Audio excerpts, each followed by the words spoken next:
mag-12 na or magpa-5 ng July 5. So nakarehistro kami ngayon ng Jeff ko.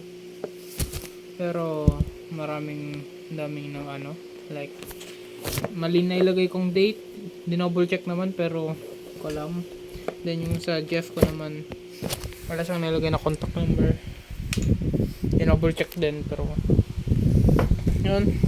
Then after nun, ako na nagparehistro, then sinundo ko siya, then nag-lunch kami ng McDo,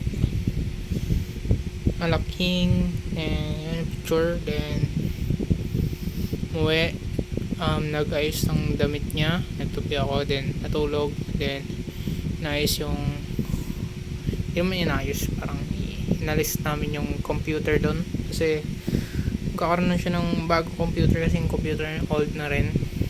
So need yun din ang computer na inayos namin. Then yun, kwentuhan. Then doon inayos yung computer. Then ano pa, bye na guys. Yun lang guys, play safe, stay safe palagi, at pray always. God bless. So